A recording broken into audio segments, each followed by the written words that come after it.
Novel novel کے معنی، novel کا مفہوم۔ ناول کے معنی نئی، انوکھی اور نرالی چیز کے ہیں۔ اصطلاحی مفہوم سے یہ مراد ہے کہ انسانی زندگی پر مبنی ایسی کہانی جسے ناول نگار اپنے خاص نقطۂ نظر سے زندگی کے مختلف پہلوؤں کا مشاہدہ کرتے ہوئے انہیں ترتیب دے کر کہانی کی صورت میں لکھ دے۔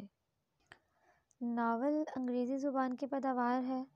ناول کی اجزائے ترکیبی یہ ہیں: پلاٹ، مختلف واقعات پر مبنی جو خاکہ ناول نگار اپنے ذہن میں تیار کرتا ہے اسے پلاٹ کہا جاتا ہے۔ یہ حصہ ناول کی جان کہلاتا ہے۔ پلاٹ کی اہمیت کسی عمارت کی بنیاد جیسی ہوتی ہے۔ پلاٹ کی دو قسمیں ہیں، ایک سادہ اور دوسرا مرکب۔ سادہ پلاٹ میں ایک ہی سی کہانی یعنی سیدھے انداز میں بیان کر دی جاتی ہے، جبکہ مرکب پلاٹ میں مختلف کہانیاں مختلف واقعات کے تحت پیش کی جاتی ہیں۔ بعض ناولوں کے پلاٹ چست ہوتے ہیں، یعنی ان کے واقعات کے درمیان ایک قدرتی اور منطقی ربط ہوتا ہے، ایک کڑی دوسری کڑی کے ساتھ ملی ہوتی ہے۔ بعض پلاٹ ڈھیلے ہوتے ہیں، ان میں واقعات اور کرداروں کا ارتقاء غیر منطقی اور غیر فطری ہوتا ہے۔ غیر مربوط واقعات کا پلندہ ڈھیلے پلاٹ کو جنم دیتا ہے۔ دوسرے نمبر پہ آ جاتی ہے کردار نگاری۔ ناول کے کردار عام زندگی کے کردار ہونے چاہئیں۔ ان کرداروں کے مطالعے سے قاری کے جذبات اس کی زندگی اور اس کے اخلاق و اطوار متاثر ہوں، سچے اور اچھے کرداروں میں اچھے جذبات پیدا کرنے کا باعث بنے اور برے کردار اس کے دل میں نفرت پیدا کریں۔ ناول نگار کا شعور پختہ ہونا چاہیے۔ ناول نگار کو یہ مد نظر رکھنا چاہیے کہ انسانی فطرت نہ تو مکمل سفید ہوتی ہے اور نہ بالکل سیاہ۔ انسانی فطرت کی سچی عکاسی ہی بہترین کردار نگاری کے زمرے میں آتی ہے۔ ایک پڑھے لکھی اور فلسفی کی ذہنی سطح ایک جاہل گنوار سے مختلف ہوتی ہے۔ ایک عالم کی ذہنی افتاد ایک تانگے والے سے مختلف ہوتی ہے۔ ناول نگار کو اپنے کرداروں میں اسی فرق کو ملحوظ خاطر رکھنا چاہیے۔ کرداروں میں فطری ارتقاء اور لچک ہونی چاہیے۔ ہمارے پاس تیسرے نمبر پہ آ جاتا ہے مکالمہ نگاری۔ اللہ تعالیٰ نے اس کائنات میں جتنی بھی مخلوقات پیدا فرمائی ہیں، ان میں انسان کو ان مخلوقات پر یہ شرف حاصل ہے کہ انسان اپنا ماضی و ضمیر بیان کر سکتا ہے، اپنے خیالات و جذبات کا اظہار اچھے طریقے سے کر سکتا ہے۔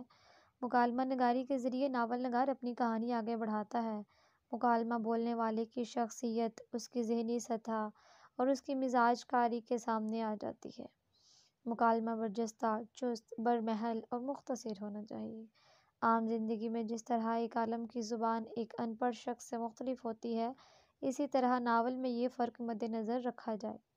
اگر ایک ریڑھی بان یا تانگہ بان ایک عالم کی زبان میں گفتگو کرے گا، عورتیں مردوں کی طرح رعب و دبدبا سے بات کریں گی، تو ناول موضوع کا خیز بن کر رہ جائے گا۔ ناول میں کرداروں کی حیثیت، تعلیم اور ماحول کے مطابق ان سے مکالمے بلوائے جائیں۔ چوتھے نمبر پہ ہمارے پاس آ جاتا ہے منظر نگاری۔ منظر نگاری ناول میں خاص اہمیت رکھتی ہے۔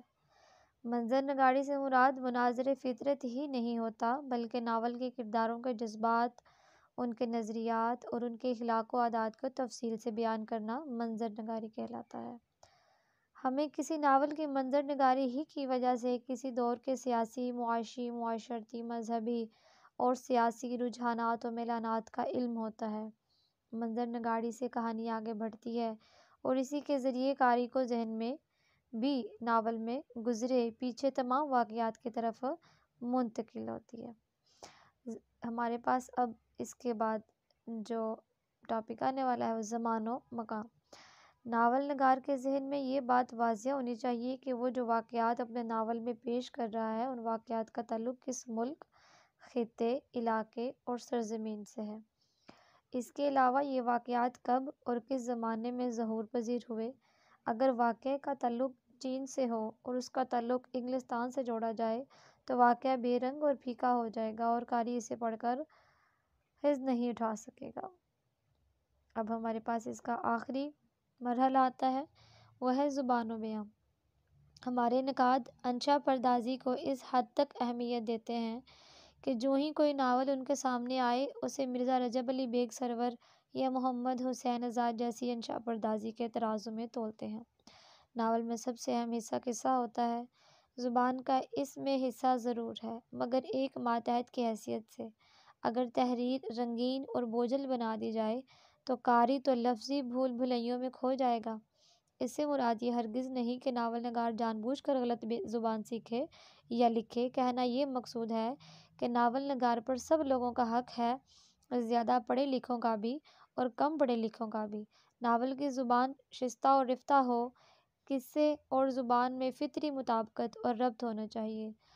جان بوجھ کر ناول پر تشبیہات، استعارات، تراکیب اور محاورات نہ لا دی جائیں، یعنی ایسی زبان نہ استعمال کی جائے کہ جو پڑھنے والے کو پیچیدہ محسوس ہو، وہ اس کو پڑھنے کے بعد اس کو سمجھ ہی نہ آ سکے۔ اب ایک بہت زیادہ پڑھا لکھا انسان تو اس کو پڑھے گا اور بہت آسانی سے اس کو سمجھ لے گا، لیکن اب ایک ایسا انسان جو انشا پردازی سے واقف نہیں ہے، وہ گرامر کے رولز وغیرہ کچھ چیزیں باتیں نہیں سمجھتا، اس کے آگے ہم بہت ہی پیچیدہ الفاظ کا استعمال کر کے تو لکھاری کو پریشان کر دیں، جس سے ناول پڑھنے والے کا جو ہے نا قاری کا مزہ بد مزہ ہو جائے گا۔